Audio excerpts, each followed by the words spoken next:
Hello, good morning, Sitaram, and welcome to another program in the series, Addiction and Recovery. I'm your host, Ramnaresh Dwarika, and we will be speaking about some very important things over the next uh, hour of the program. I just want to welcome all our brothers and sisters in Trinidad and Tobago, all over the Caribbean and worldwide, who are listening to us on this uh, media platform, and those who might be following on other social media platforms. And to let you know that this program is being recorded and it will be posted on Facebook and YouTube soon after its completion this morning. It will also be repeated on radio and TV Jagriti at 10 p.m. tonight. So those of you who are unable to follow it in its entirety this morning, you can come back and listen to it, or you can, of course, pull it up on YouTube and listen to it. It can also be used as a resource so that you can send it to someone who you believe could benefit from this program. You can send a link to them. And over the last few weeks, since the beginning of the year, I've been looking at various aspects of drug addiction, alcoholism and drug addiction in a sort of sequence. Before January 1st, a lot of people would have made New Year resolutions, and I spoke about that. Then the first week, I would have spoken about having made the resolution, whether you succeeded or not, what are some of the things you'll have to do if you want to succeed, and especially to those people who are in their early stages of recovery, what are some of the challenges? I dealt with that on a previous program 2 weeks ago. And then last week, we looked at the science behind the 12-step programs that are succeeding worldwide in helping people to recover from alcoholism and drug addiction. This morning, I want to welcome you again and to talk about a very, very important component of drug rehabilitation and recovery, and that is how do you choose the right drug rehabilitation program? You know, with hundreds of facilities advertising and guaranteeing recovery, giving you luxury treatment, I know abroad, not so much in Trinidad, or, promising you 30-day cures and all of that, it's easy to feel overwhelmed and even misled. So choosing the wrong program can mean wasted money, loss of time, increased risk of relapse, and in some cases, serious harm. And let me expand on that because, it is not every day that an alcoholic or drug addict agrees to go and seek help or to accept help.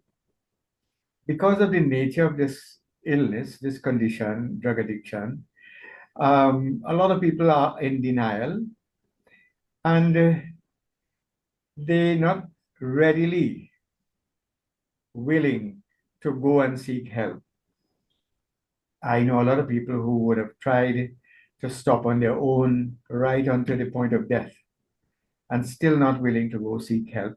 But when they're ready, it is important, it is critical that we choose the right program, that they have a program available to them, and that the program has all the ingredients that could actually make rehabilitation successful. Because yes, even in Trinidad, we have programs that you have to pay a fee and you need to take time out from work if you have to go to these programs, if you're employed. I mean, and even if you're not employed, you're giving up 6 weeks or 8 weeks or 3 months of your life to go into a very restricted setting and make that commitment and work towards staying sober. And if it is not done properly, then there's an increased risk of relapse. And the problem with that is when a person relapses, the family become discouraged. They don't have the money or the time to reinvest. And they themselves lose confidence. If they had placed so much faith in the program, because during the program they would have been staying clean, and it could give them the impression that, look, they know now the formula how to stay sober, and they would have left there with so much confidence. And then they come and relapse, and you know what happens? They get shattered, and they probably don't want to go back again. They don't want to make their family waste money and all of that. And people actually get discouraged and give up hope. So, and that, of course, keeps them in relapse. And in some cases, it can also actually cause harm in that, the treatment program itself can, as I mentioned earlier on, can discourage you from ever going and seeking help after that. Or if the program is not appropriately staffed, if the people they are not trained, they can cause unnecessary harm to clients and patients there and so on.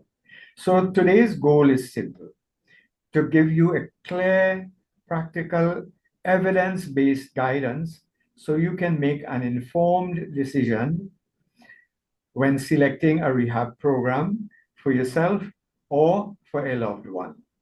And I speak of this from many years of experience, personal experience. I worked at Ward 8 in Port of Spain General Hospital, which is the psychiatric unit where we would often screen people with psychiatric illnesses as well as substance abuse addiction.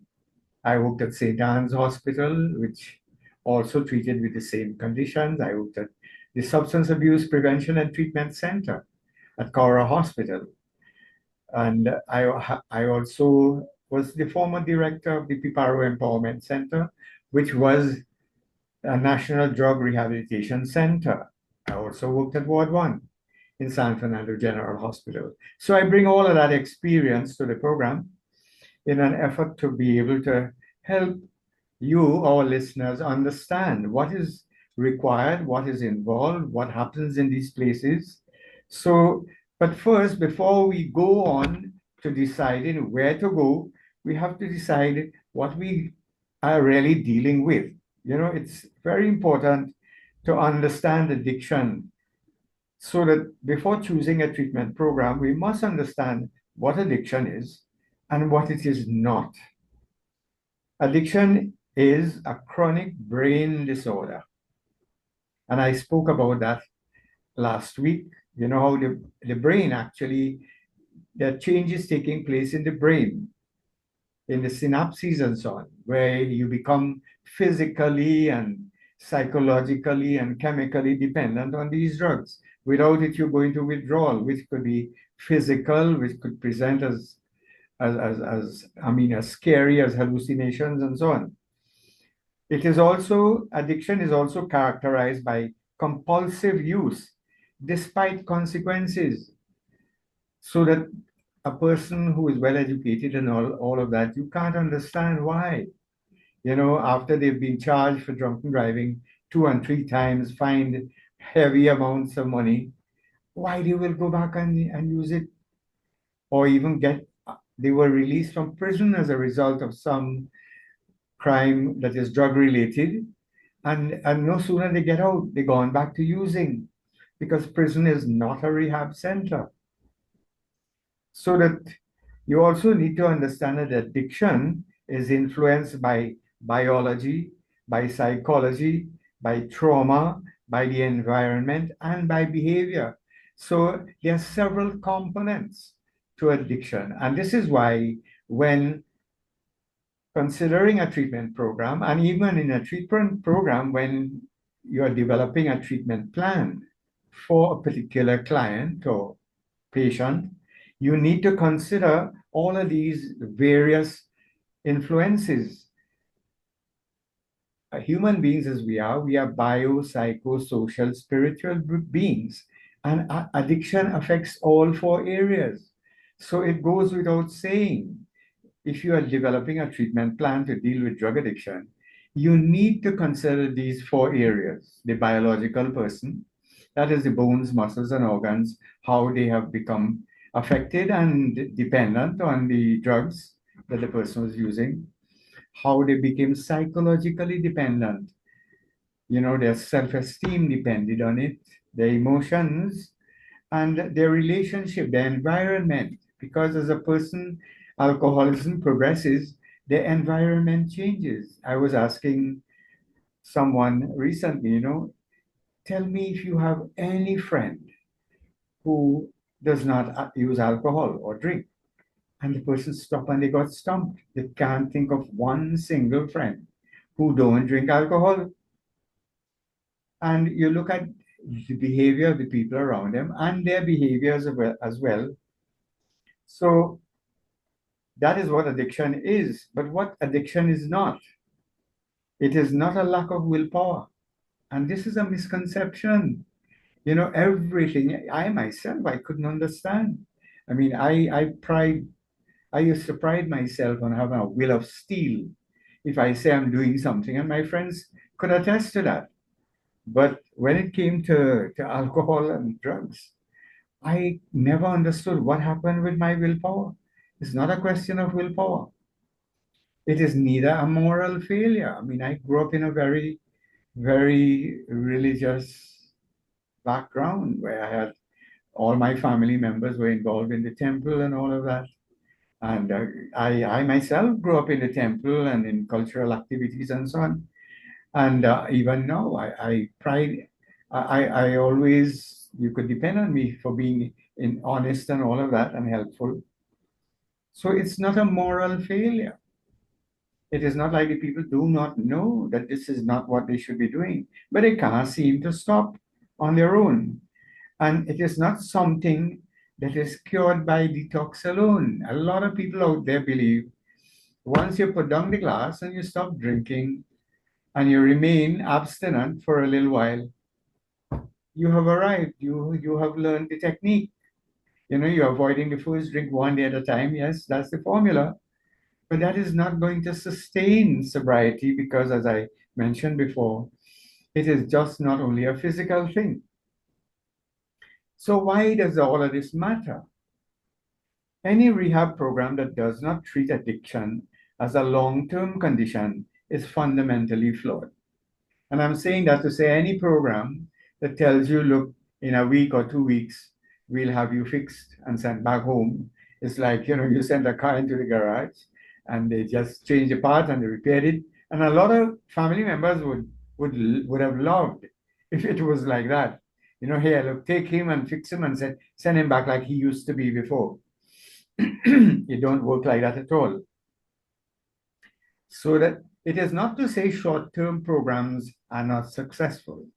Let me say at the outset that, the CORA program, for instance, where I worked for years, the Substance Abuse Prevention and Treatment Program, to my mind, is still a very, very effective program, although it is only for 6 weeks. I also worked as the director of the Piparo Empowerment Center, where the program was for between 6 to 9 months.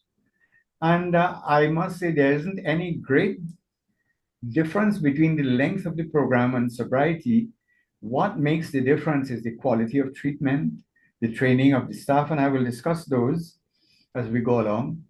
And the most important thing is the willingness of the person, the level of insight and motivation for recovery. That is the key factor that makes the difference.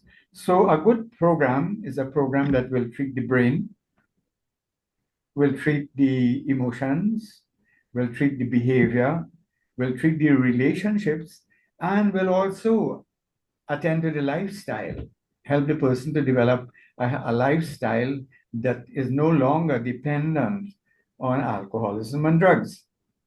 So that most programs, in fact, at Cora, we did not do detox.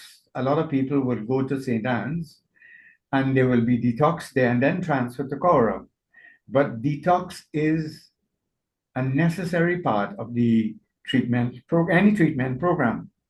So that one of the biggest mistakes is people make is confusing detox with rehabilitation. That the person no longer has withdrawal and all of that. They're no longer shaking, hallucinating, craving the drug and all of that. So they are okay. They are rehabilitated. No, no, no, no, no. That is just the beginning. Detox manages physical withdrawal. That is, when people are using drugs for a long time and they stop, they go into withdrawal, which is characterized by conditions like insomnia. Like, especially alcoholics will have trouble to sleep in the night. So that needs to be attended to. Then, unusually, detox, depending on what was the person's drug of choice, it can last between 3 to 10 days. That's the physical detox, 3 to 10 days. And that is basically just to stabilize the body, to help the person to start sleeping properly again, eating properly, get the body out of get the drugs out of the body, by hydrating and so on. And that is basically what detox is. If there are any uh, comorbidity, that is, if they are depressed or anxious and all of that, because of the drug use, those are attended to. Sometimes people are hallucinating. So you need to attend to that, because if they're still hallucinating and so on, they cannot participate in the other aspects of rehabilitation programs, which is like counseling and individual psychotherapy and so on. So that detox treats the physical symptoms and the physical craving, the chemical problems, and so on, as I mentioned. But rehabilitation really treats the causes of addiction. In the rehabilitation process, we go to what started this and why, what precipitated it, what and what perpetuated it, why the person continued to use, or even to help the person to understand what might have predisposed them to using drugs. So these are all things that are dealt with in the rehabilitation phase. It, it teaches coping and relapse prevention. In rehabilitation, the person is taught now how, for instance, how to resolve conflict without having to go and take a drink, how to deal with challenges, whether they be financial, whether they be physical, whether they be relationship. They learn new coping skills so that they will not be tempted to go take a drink. It also, in rehabilitation, trauma is addressed. Some people would have started using because of the loss of a relative or the loss of a job, or estrangement from a spouse and things like that. So that is addressed. And in rehab, they also look at your thinking patterns, and behavior. Because, some people come off the street, but they still have that street, they carry that image from the street still, because they sought to do that to be recognized on the street, and they still want to adopt those same behaviors. So those things have to be addressed, so that rehabilitation really prepares the person for long-term recovery. Because, as I have said in previous programs, stopping is difficult, but staying stopped, that's the critical thing here. How to stay stopped, and not only how to stay stopped, but how to stay stopped and be happy. You want to be better than you were before. So if a facility focuses only on detox and discharge, relapse risk is extremely high. So that sending a person to maybe Ward 1 or St. Anne's Hospital because they were hallucinating because as a result of drug use and so on. Yes, when they are discharged from they are not cured. They are not rehabilitated, you know. So detox really is the doorway. It's not the destination. I'll say that again. Detox is the doorway to recovery, but it's not the destination. So what we are looking for in these drug rehabilitation programs, we want evidence-based treatment approaches. A quality rehab program should use evidence-based practices. So you may want to ask yourself these questions. Do they use structured therapies? Do they have a flowing program, or is it just custodial? They have program, you just put them there and they can't leave and they can't get the drugs. And of course, out of necessity, they have to be abstinent. And because the center is not properly subsidized, they're not properly staffed, it's just a holding bay. And that is not going to do it. What you're looking for is things like cognitive behavioral therapy, counseling and psychotherapy. CBT is called. You will also want to look at motivational interviewing. If they have these components, you can ask these questions, you know, and whether they do relapse prevention training. Now, you also want to know whether the treatment is individualized. You have treatment programs with a whole horde of people there, and staff to patient ratio is very, very bad. You have one or two people there, basically like keeping a watch on them, locking them down, preventing them from leaving. And there's no time for individual counseling sessions. So this is a critical thing because some of these centers are set up as a business, you know. So the thing is, addiction is not one size fits all. What might work for one may not work for the other. It has to be individualized because people, they come there with different perspectives, they come from different orientations, they have different prejudices, they deal with different stressors in their personal environment, and these have to be considered individually if you are going to be able to help the person. So a program should really be able to assess the substance abuse history. I know at Cora, that's the first thing you did when you came on Thursday.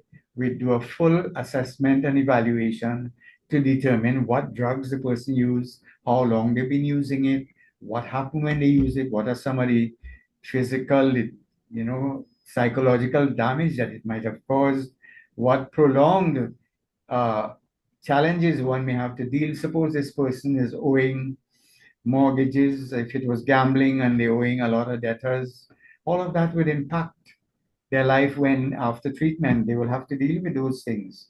So you want to do a history, how the drug might have affected their physical body, their relationships, their job, how many times they change jobs as a result of drug use, if they were fired, all of that. Then you also look at their mental health so that you must have the facility on board or outhouse to be able to do psychiatric evaluation because in substance abuse, there's often the risk of comorbidity. A lot of people who are substance abusers might have started to use substances to help them to deal with depression or anxiety or some other psychiatric condition. And that has been exacerbated now with the drug, and they will not be able to stop using the drug unless you find some way to help them with the other mental health problem. You also want to look at trauma, early childhood trauma. People have what you call PTSD, post-traumatic stress disorders as well because of certain life experiences they might have had or suffered as a young person or in recent times. So you're looking at trauma, you're looking at medical needs. There are people who have other medical health conditions, diabetes, hypertension, you name it, they have. Because in drug use, a lot of people neglect. They neglect taking care of their teeth, their bodies, a whole lot of things.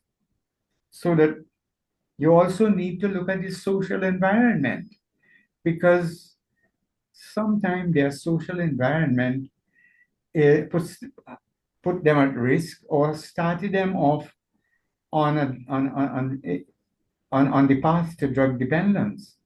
Suppose there are significant others in the household who are also addicted, who are dependent on drugs. If the person is living on a block, as we say, in a high risk environment, you need to look at that, social environment. And sometimes that would indicate that you can't treat them as an outpatient. You have to take them out from that, bring them in. And while they are in-house treatments, you have to also have um, programs that deal with the family and the environment. I know at Cora we had family therapy for the family members as well. They'll come in once a week so they understand their role in the person's recovery. Because sometimes the family can be pathological. They can be generating so much stress that causes the person to use drugs or force them to continue. And I'm not blaming the family here. It is a two-way street. You also want to look at whether the program integrates peer support. That is, they have peer recovery support significantly improves long-term outcomes. So that you want to be, you want to beware programs that promise quick fixes, reject all peer or community support, do not have, and as I say that, I know at Cora Hospital, for instance, at various treatment centers, even at Heal House, you have people who are in recovery who come in at least once a week, and they have AA meetings, so that and they also do family therapy and group therapy and so on, so that the person is introduced to social support systems even before they leave the program. So you want to look at all of these components that are there in the program, whether if they claim to cure addiction, then you should run quickly away from that, because there's no cure for addiction. Although some people would like to say, I've heard them say that they have recovered because they read it in the Alcoholics Anonymous big book, but there's no cure for drug addiction. And I've met so many people who now say, having practiced the 12 steps and see the tremendous changes it has made in their life, I have met a lot of people who said, even if there's a cure, they don't want it. If there was a pill that could help them now to stay abstinent, they don't care for it, because the 12-step programs is a way of life that is spiritual in nature. No pill or tablet could really substitute for that. Now, as I mentioned, many people with addiction also struggle with depression, anxiety, PTSD, bipolar disorder. And usually this is referred to as a dual diagnosis, when as they go into therapy for their substance abuse, it's a chicken or egg business situation where the underlying mental health condition could have led the person on to use drugs, or very often the person would have started using drugs and then end up one of their withdrawal symptoms being depression and anxiety and suffering with these mental health conditions. Now, as I say this, caution, I know there are programs that have, like Cora, you have a staff there of doctors, specialists, you have trained mental health nurses, counselors, social workers, and it's when you come in there, you get a complete medical evaluation. And you hear me talking about Cora because it's really a model program. For a short 6 weeks program, it has been very effective on the national landscape. But you have other programs that outsource these services, you know, and I'm not going to call a name and mention them, but I know programs when you go in, they have a psychiatrist on standby, they have doctors, they use their local health facilities, the health centers, because at Piparo, for instance, when I was there, we did not have a doctor on board. We had a nurse for emergencies, but we would send our patients who needed medical and psychiatric evaluation to the Gasparillo Health Center once a week, and they will be examined and reviewed and evaluated there. And if necessary, prescribed, medication prescribed. Now, medication that are used, quite often medication is necessary if a person is suffering from severe withdrawal. But medication should be used very judiciously in substance abuse because you do not want a person to come off cocaine or alcohol and now become hooked on sedatives or antidepressants and all of those. And I'm seeing some of that where in programs where there's an over reliance on chemotherapy, and then there's a lot of people who would come in who were addicted to both, who found that they went, they became felt depressed or whatever. They went to the psychiatrist. They were prescribed a tranquilizer or something, a psychotropic drug, and then they found that they could use alcohol or other drugs, other mind-altering substances in conjunction with that. And for those people, when they eventually decide to stop, it's really very, very difficult because now they could stop the alcohol and the cocaine, but they can't come off the prescription pills. And the body does not really discriminate whether it is liquid alcohol or whether it is a little pill that is doing the same thing. Both are sedatives. And a lot of people are under the misconception because the doctor prescribed it, well, it's good for me.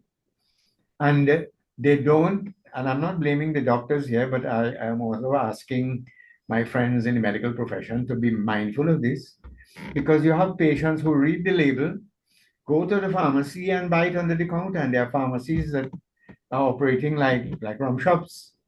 I'm sad to say I see it here in my practice because in my practice here I am using acupuncture. Daily I have people coming to me who were on psychotropic drugs and want to get off these things because you develop tolerance and you have to get more and you have to get more often and it's not doing what it was supposed to do originally. That's another discussion that we'll probably look at later on in another program. So an effective rehab program must screen for mental health disorders. It must provide psychiatric evaluation if necessary, and it needs to, of necessity, treat both conditions simultaneously because you can't treat the person for the prescription pill addiction first or the depression and anxiety, and then they both go hand in hand. So the treatment for both the psychiatric condition and the substance abuse need to be done at the same time. Now, there are some little red flags sometimes. If a facility says we only treat addiction, not mental health, that is dangerous. You don't want to go there. You understand? Untreated mental illness is one of the strongest predictors of relapse. If you treat the drug addiction and you didn't treat the mental illness, the person is you're setting them up to relapse in the future.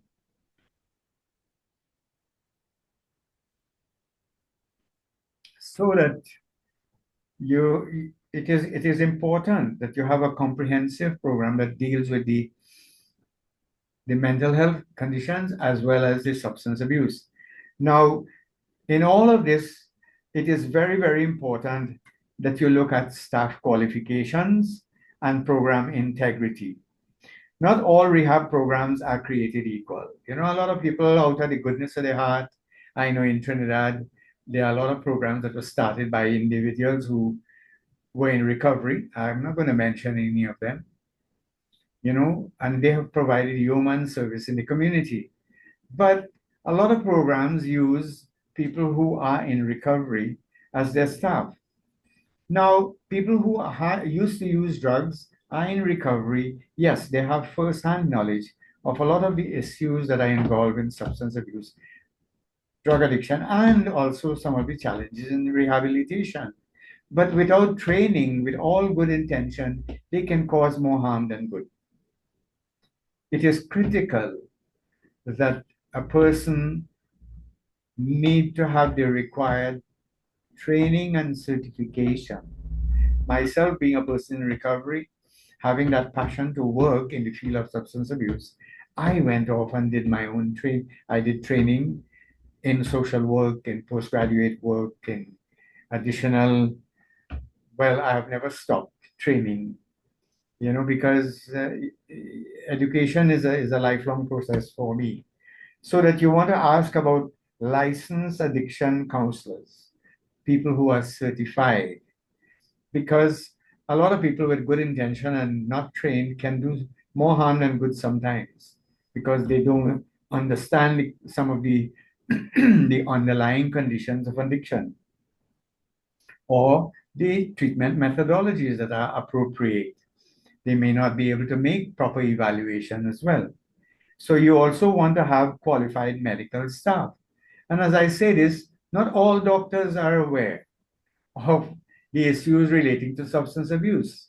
I can tell you, I worked at all the hospitals in Trinidad, and I have seen what happens. And yes, in medical students, they in their third year, second, third year, and so on, they go on rotation, and they may come to Cora Hospital, a substance abuse facility. Maybe they visit once a week or for 2 weeks. They will come and see what is happening to get a first-hand view of, well, what it looks like, what are some of the issues involved, but that in no way is a comprehensive training that qualifies you to work in a treatment facility and to understand drug addiction. There are a lot of general practitioners out there who, to my mind, and with all due respect to them, need to know if you have not worked in the field of substance abuse, you really will not be able to do what I would call adequate evaluation and develop a proper treatment plan for an alcoholic or drug addict. Albeit, we have to be grateful to these people that they are the first line um, people that a lot of people go to. Now, you also want to have clinical supervision, even for the staff who are trained in a drug rehabilitation center. They need to have clinical supervision because there's a lot of time when staff, there's something called transference and counter-transference. Now, people who are trained in social work and psychology will know this, where, patients and staff get emotionally involved, where you so much care, you identify, you empathize, where now you can't terminate the relationship. The person stop depending on the drug and start depending on you. So there's transference where because of the nature of the relationship, sometimes patients are actually fall in love with their therapists. And countertransference is when it happens the other way around as well. When the therapists start having a modern professional relationship with their clients. So that is why clinical supervision is critical in all counseling and psychotherapy situation. And then, as I mentioned before, there must be an appropriate staff to client ratio. You can't just have two people there. You have a night man, who just somebody, one person there during the day, a manager, and he's chief cook and bottle washer, and you have the clients washing and sweeping and cleaning, which is good for occupational therapy. But you have clients now becoming managers and duplicating the functions of staff. And these are things that you have to be mindful of. Be cautious of programs that rely heavily on trained staff, use former clients as primary counselors without credentials, and cannot clearly explain their treatment model. You have to ask questions if you are going in there for yourself. So that recovery, while it is compassionate, it must also be competent. You want people, yes, who are compassionate, but they must be competent. So that I can speak more on these. If anyone has questions on them, of course, I'd be willing to address it. And then you want to look at the length of stay and aftercare planning.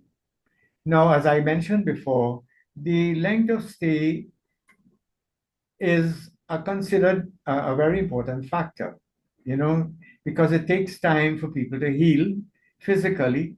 It takes time to deal with the psychological and emotional issues that might have trauma, derived from trauma from previous experiences and so on. You need to be able to mend differences between family members and to explore a proper support system for the person when they would have left the in-house treatment. And so there are programs that have a halfway house facility attached to it, where when you leave the treatment facility, you go into a halfway house, which is like between living in an institution, in a center, and living home, where you stay there, you go to work, you come back there, and there's a gradual transition into back into the social milieu. And these programs seem to work quite well. So you may want to look at all of that, because a program that does not have an aftercare component attached to it is also not going to be very successful. And I myself and two other people were part of a research team that looked at um, relapse rates after patients would have been treated at the Substance Abuse Prevention and Treatment Center. And what we found is that quickly, people who left and went back into the community and did not go and join an AA group or go back to the temple and were trying to make it on their own, there was a high incidence of relapse among those, as opposed to those who came to the aftercare program, the follow-up programs. We had once a week follow-up after you left the center.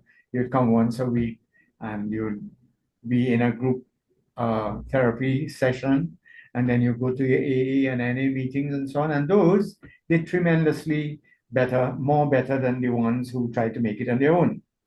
So that research consistently shows that longer engagement in treatment produced better outcomes. So you want to ask, is the length of stay flexible? And what happens after the person is discharged from the program? Is there aftercare planning? So that effective aftercare includes outpatient therapy, peer support groups, sober living options like the halfway house I mentioned, peer support groups like Alcoholics Anonymous, Narcotics Anonymous, outpatient programs like once a week you're coming in, having counseling and so on, and where you still be in touch with your therapist and so on, and then ongoing counseling, because it takes time for a person to really come to terms with all of these skeletons in the closet, as we call them, that they had accumulated over the years. So ongoing counseling may be necessary. Now, relapse is most likely in the first 90 days after discharge. And this is why a lot of people are told, try to attend as many meetings as possible, especially in the first 90 days of your discharge from a program. And programs must prepare clients for the real world recovery, not just discharge them. Because a lot of people, yes, they are able to stay abstinent and sober while they are in the institution. And we call that pajama sobriety. But as soon as they get discharged, you know, they seem to fall victim to relapse. Again, family involvement and education is critical. Addiction affects families, not just individuals. And strong programs are programs that educate families about addiction. They address enabling and codependency. That is, let me just take a minute on that.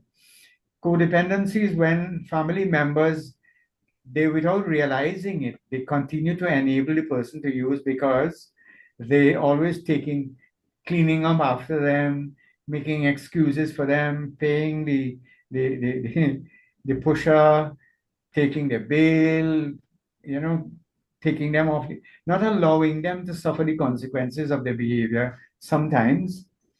So families need to be counseled to help them to get out of that role, and to be able to teach healthy boundaries to the family members as well as the patient.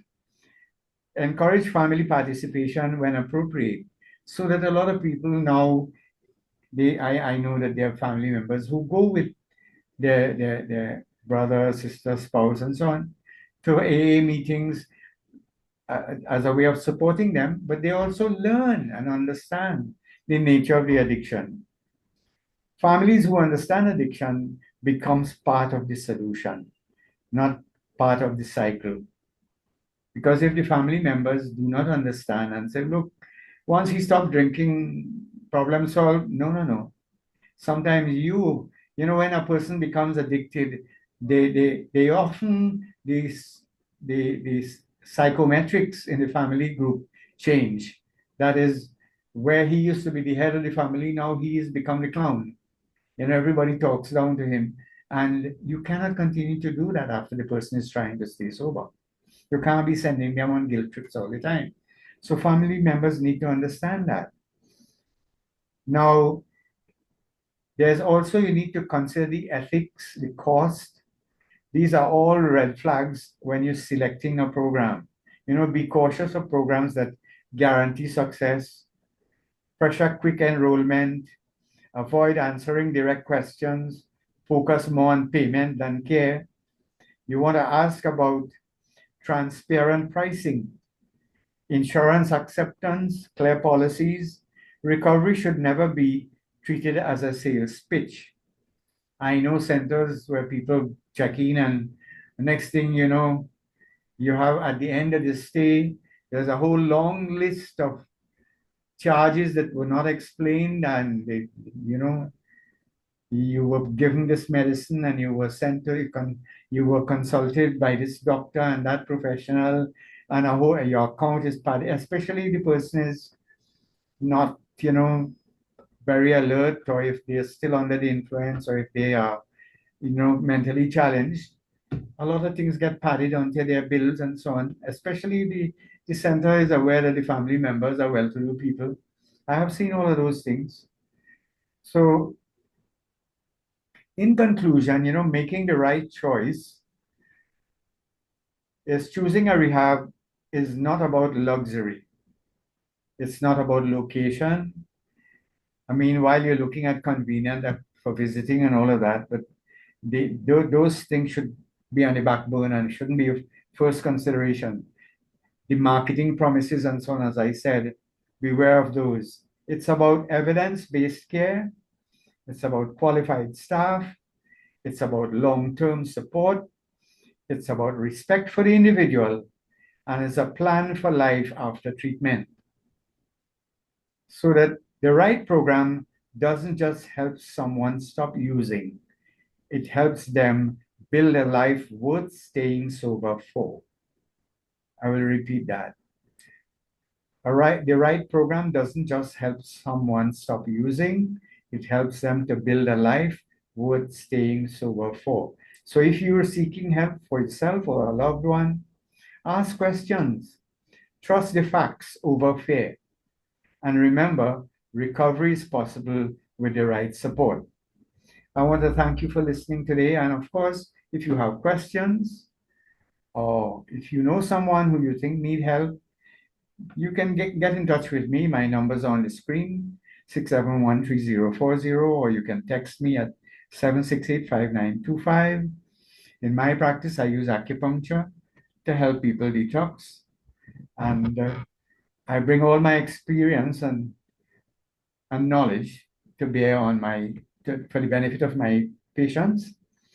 So that I want to thank all of you for listening today. Those of you who were able to stay for the entire program.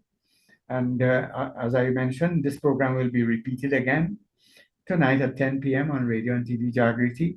And it will be posted on YouTube and Facebook soon after under my name, Ramnaresh Dwarika, Addiction and Recovery. And all the programs that I've been doing for the last few years are all there, dealing with so many different aspects of addiction and recovery. And of course, if you have questions, you can get in touch with me. I want to thank you all again. I want to thank Radio and TV Jagriti for sponsoring this program, giving it free of charge to our brothers and sisters in the community here.